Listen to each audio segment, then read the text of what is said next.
Chief minister Charanjit Singh Channi जी, नवजोत सिंह सिद्धू जी, stage पे Congress party के वरिष्ठ नेता, हमारे प्यारे कार्यकर्ता, भाई और बहनों, आप सबका इस डिजिटल रैली में मैं आज स्वागत करता हूं। आज सुबह मौसम खराब हुआ और हवाई जहाज 2-3 घंटे लेट लैंड किया, इसलिए आपको यहां कष्ट हुआ, आपको सर्दी में यहां 2 घंटे ज्यादा बैठना पड़ा। इसके लिए मैं आपसे सबसे माफी मांगता हूं। हमारे सामने पंजाब का चुनाव है।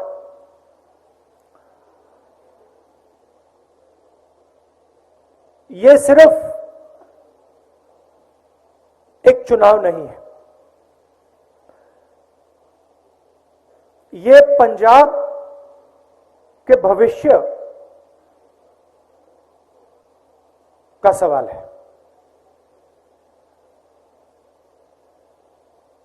पंजाब किस डायरेक्शन में, किस रास्ते आगे बढ़ेगा, यह सवाल है। और हमारे लिए, कांग्रेस के लिए,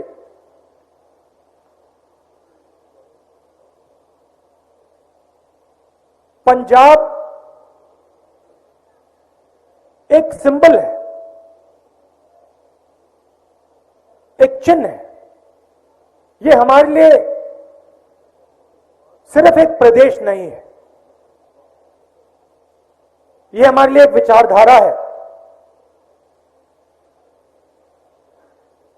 एक सोच है। पंजाब भाईचारा है,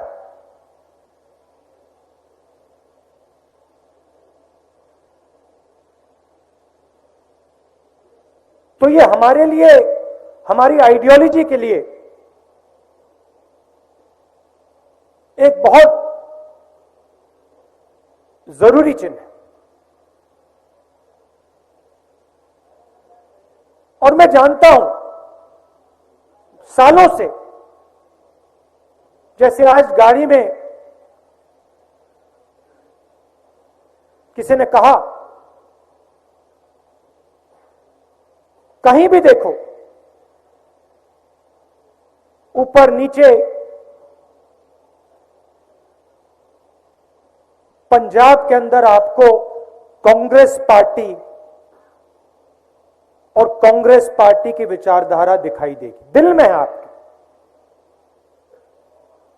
और आपने, सबने देश को इतना दिया है,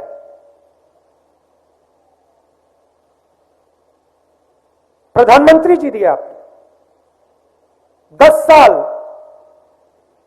मनमोहन सिंह जी ने इस देश को रास्ता दिखाया, वो आपकी देन है।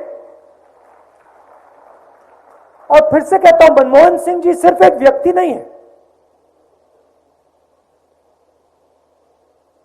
एक सोच है, काम करने का एक तरीका है, उसको आप पंजाबियत कहते हो। हर धर्म का आदर, सबका आदर, बुजुर्गों का आदर, महिलाओं का आदर, यह आपकी सोच है, यह हमारी सोच है।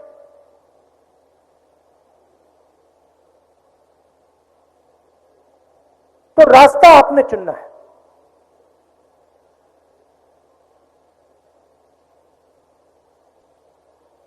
गाड़ी में बात हुई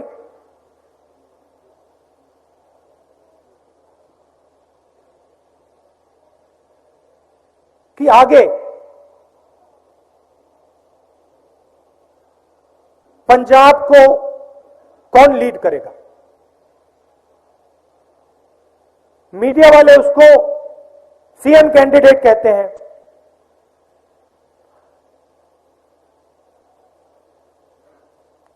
दोनों चन्नी जी ने और सिद्धू जी ने गाड़ी में मुझे कहा कि देखिए, पंजाब में सबसे बड़ा सवाल कांग्रेस पार्टी को पंजाब में कौन लीड करेगा।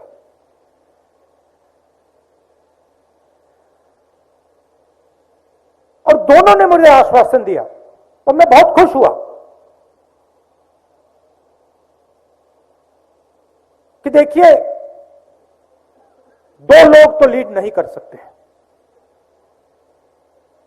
एक ही व्यक्ति लीड करेगा। और दोनों ने मुझे कहा, जो भी लीड करेगा, कसम खा के दूसरा व्यक्ति अपना पूरा दम, अपनी पूरी शक्ति उसकी मदद करने में लगा देता। और मैं सुन रहा था,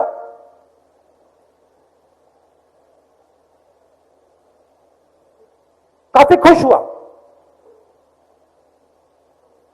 और मैंने सोचा कि हां, दोनों के दिल में कांग्रेस पार्टी की सोच है। ये सिर्फ एक राजनीतिक पार्टी नहीं है, देश में बहुत सारी राजनीतिक पार्टियां हैं, ये सिर्फ एक राजनीतिक पार्टी नहीं है। ये एक विचारधारा है, ये वो विचारधारा है जिसने अंग्रेजों को हराकर इस देश को बनाया है, वो ये विचारधारा है। और इस विचारधारा में हम सब एक हैं। जैसे कहा जाता है कि पंजाब 5 नदियों का स्टेट है, मगर अगर आप उसको गहराई से देखें तो वो 5 नदियां एक नदी से आती हैं और फिर वो 5 नदियां समुद्र में मिल जाती हैं। और आज मैं सोच रहा था, भाषण के बारे में सोच रहा था, और मैंने नोटिस किया कि पंजाब शब्द के अंदर हमारा जो चिन्ह है पंजा, वो भी है।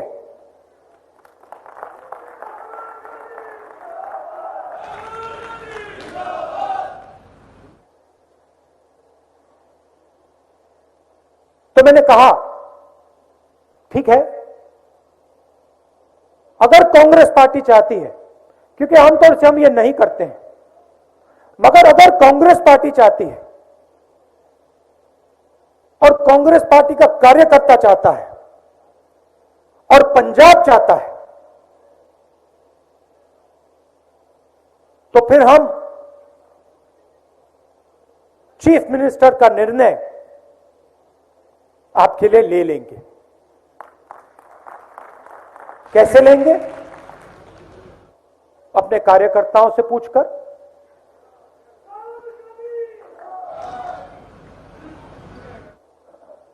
अपने कार्यकर्ताओं से पूछकर, और जो सही व्यक्ति होगा वो पंजाब को आगे ले जाएगा और दूसरा व्यक्ति और दूसरे सब लोग मिलकर एक टीम जैसे लड़ाई लड़ेंगे। थोड़ा सा मैं आपको देश के बारे में और पंजाब के बारे में बताना चाहता हूं।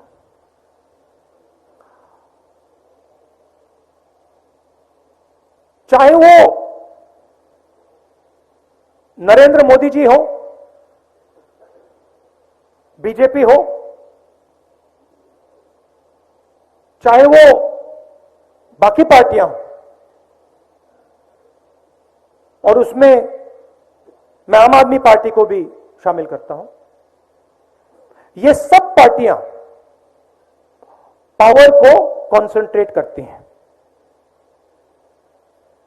पावर को चीफ मिनिस्टर के हाथ करती हैं, प्रधानमंत्री के हाथ करते हैं।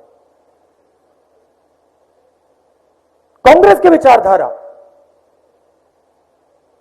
शक्ति जनता की है, पावर को हम जनता के हवाले करना चाहते हैं। अब ये जो पावर को सेंट्रलाइज किया जा रहा है, जो नेशनल लेवल पे नरेंद्र मोदी करते हैं और आमतौर से चीफ मिनिस्टर्स करते हैं, इससे देश का क्या नुकसान हो रहा है, प्रदेश का क्या नुकसान होता है, मैं बताता हूं। रोजगार का सिस्टम आप देखिए, किसी भी प्रदेश में जाइए, रोजगार स्मॉल और मीडियम बिजनेस वाले देते हैं। जो देश के सबसे बड़े उद्योगपति होते हैं, वो इतना रोजगार नहीं देते जितना छोटे दुकानदार, स्मॉल एंड मीडियम बिजनेस चलाने वाले लोग देते हैं। नेशनल लेवल पे आप देखिए, डिमोनेटाइजेशन, नोटबंदी, किसको नुकसान हुआ? छोटे बिजनेस वालों को, दुकानदारों को, स्मॉल मीडियम वालों को। फायदा किसको हुआ? देश के सबसे बड़े 2-3 अरबपतियों को। उसके बाद जीएसटी लागू की, किसको फायदा हुआ? उन्हीं 2-3 अरबपतियों को। किसको नुकसान हुआ? छोटे दुकानदारों को, स्मॉल मीडियम बिजनेस वालों को। किसान बिल मोदी जी लाए, 3 बिल। पंजाब के किसान ने पूरा दम लगाकर हिंदुस्तान की सरकार के सामने खड़े होकर, और मैं आपको बधाई देता हूं, हम भी आपके साथ खड़े थे, मगर आपने उन बिल को खारिज कराया। मगर बिल का लक्ष्य क्या था? बिल का लक्ष्य था कि जो किसानों का है, जो मजदूरों का है, जो छोटे दुकानदारों का है, वो उनके हाथ से छीनकर हिंदुस्तान के सबसे अमीर 5-6 अरबपतियों को दिया जाए, यह लक्ष्य था। डिमोनेटाइजेशन, जीएसटी, किसान बिल, इसके बाद देश रोजगार पैदा नहीं कर पाएगा, और वो आपको दिख रहा है। देश में आज सबसे ज्यादा बेरोजगारी है। यहां पे आपको पेट्रोल और डीजल के दाम में थोड़ी मदद की गई, मगर बाकी देश में यह नहीं होता। यहां पे हमारी सरकार ने बिजली में ऐतिहासिक काम किया, आपकी मदद की, बाकी स्टेटों में नहीं होता। यह हमने क्यों किया? क्योंकि हम समझते हैं कि सबसे ज्यादा दर्द, सबसे ज्यादा दुख, सबसे ज्यादा बोझ आज गरीब उठा रहा है। उसमें सब धर्म के लोग हैं, अलग अलग जात के लोग हैं, मगर जो गरीब है आज हिंदुस्तान में, पूरा का पूरा बोझ उसके कंधों पे रख दिया गया है, और हम वो बोझ कम करना चाहते हैं। तो पावर को हम पंजाब में डिसेंट्रलाइज कैसे करेंगे? सवाल उठता है। सबसे पहले जो आपका पैसा है 4 एरियाज में है: शराब, माइनिंग, ट्रांसपोर्ट और केबल टीवी।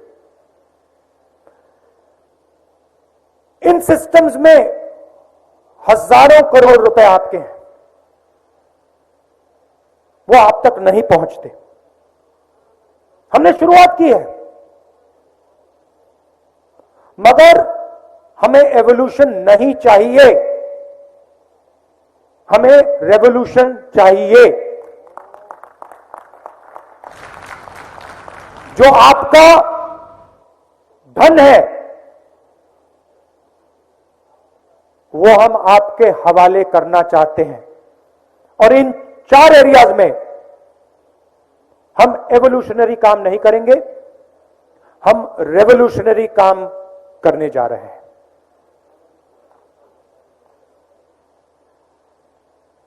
मैंने रोजगार की बात की। पंजाब में आपके पास 23 क्लस्टर्स हैं,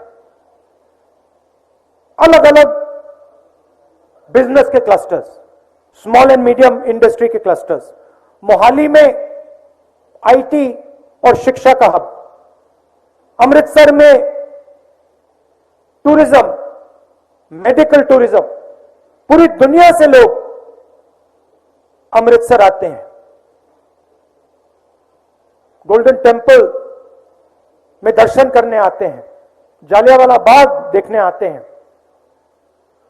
लुधियाना में इलेक्ट्रिक व्हीकल्स का हब, जालंधर में स्पोर्ट्स गुड्स का हब, बठिंडा में फार्म इक्विपमेंट का हब, पटियाला में फुलकारी, और पूरे पंजाब में एग्रीकल्चर। हमारी सरकार ये जो पैसा अल्कोहल, माइनिंग, ट्रांसपोर्ट और केबल से आएगा, उस पैसा का प्रयोग इन हब्स को world class centres of excellence में बदलने का इस्तेमाल होगा।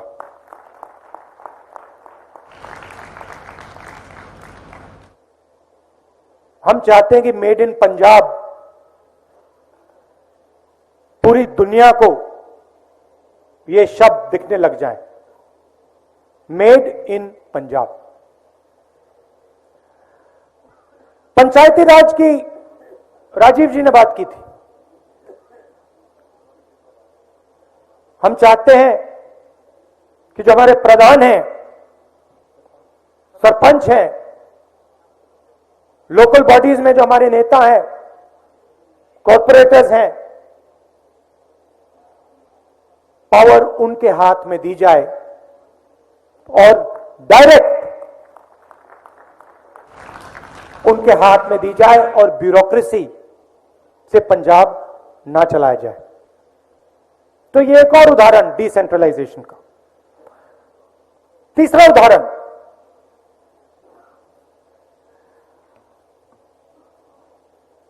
सरकार आपके द्वार 160 सर्विसेज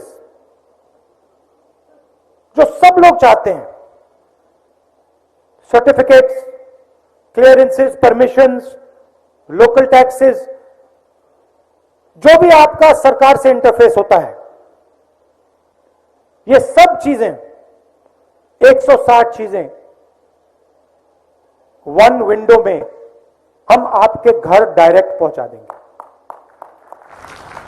तो आज आपको जो सरकार से बातचीत करनी पड़ती है, जो डिस्कशन करना पड़ता है, वो बंद हो जाए और डायरेक्टली आप अपने घर से जो सर्टिफिकेट्स आपको चाहिए, जो नक्शों की आपको जरूरत है, जो क्लियरेंसेस आपको चाहिए, जो परमिशंस आपको चाहिए, वो आप डायरेक्टली अपने घर में इंटरनेट के थ्रू आप वो कर लें। ये सब किया जा सकता है। और जैसे मैंने कहा, हम एवोल्यूशन नहीं चाहते, हम रेवोल्यूशन चाहते हैं। मगर पंजाब में सबसे जरूरी चीज शांति, भाईचारा। जो आपका इतिहास है, आपकी हिस्ट्री है। कांग्रेस पार्टी सिर्फ एक पार्टी है जो सबकी पार्टी है। आप सब हमारे हो, और हमारा एक्सपीरियंस है हवा में बात नहीं कर रहे हम, हमारा एक्सपीरियंस है। हजारों कांग्रेस वर्कर्स ने अपना खून दिया है। और मैं आपको एक बात कहना चाहता हूं, चाहे कुछ भी हो जाए, कांग्रेस पार्टी पंजाब में शांति को नहीं टूटने देगी। हम मर जाएंगे मगर नहीं टूटने देंगे। और हम ये काम करना जानते हैं, ये हमने किया है, क्योंकि हम लोगों को जोड़ना जानते हैं, सबको एक साथ लेकर आगे ले जाना जानते हैं। ये मैं आपको मैसेज देना चाहता था। पुराना रिश्ता है, प्यार का रिश्ता है। आपसे मैं बहुत सीखा हूं, मनमोहन सिंह जी से मैं बहुत सीखा हूं और सीखूंगा। दिल से मैं आपका धन्यवाद करना चाहता हूं। और जल्दी से जल्दी जो आपकी मांग है, चीफ मिनिस्टर को डिक्लेयर करने की मांग, उसको हम जल्दी से जल्दी पूरा का पूरा करेंगे। आखिरी बात मैंने कहा, गाड़ी में कही, मैंने चन्नी जी से, सिद्धू जी से कही कि हमें गहराई से सोचकर महिलाओं के लिए एक डेडिकेटेड मैनिफेस्टो बनाना चाहिए। 2-3 वायदे, 15-20 वायदे नहीं, 2-3 वायदे, जिससे हमारी जो माताएं हैं और बहनें हैं उनकी जिंदगी बदल जाए। ये मैंने उनसे कहा कि ये मैनिफेस्टो में लिख दें, क्योंकि जो हमारी महिलाएं हैं पंजाब की, वो रीढ़ की हड्डी हैं और आमतौर से जो उनको मिलना चाहिए, जो उनको सपोर्ट मिलना चाहिए, वो नहीं मिलता है। इसीलिए 2-3 वायदे गहराई से सोचकर, ऐतिहासिक रेवोल्यूशनरी वायदे कांग्रेस पार्टी को महिलाओं को करने चाहिए। आप सबका दिल से बहुत बहुत धन्यवाद। चन्नी जी, सिद्धू जी, जो हमारे आशु जी, जो स्टेज पे बाकी हमारे सीनियर नेता हैं, हमारे कार्यकर्ता, आप सबका दिल से बहुत बहुत धन्यवाद। नमस्कार, जय हिंद।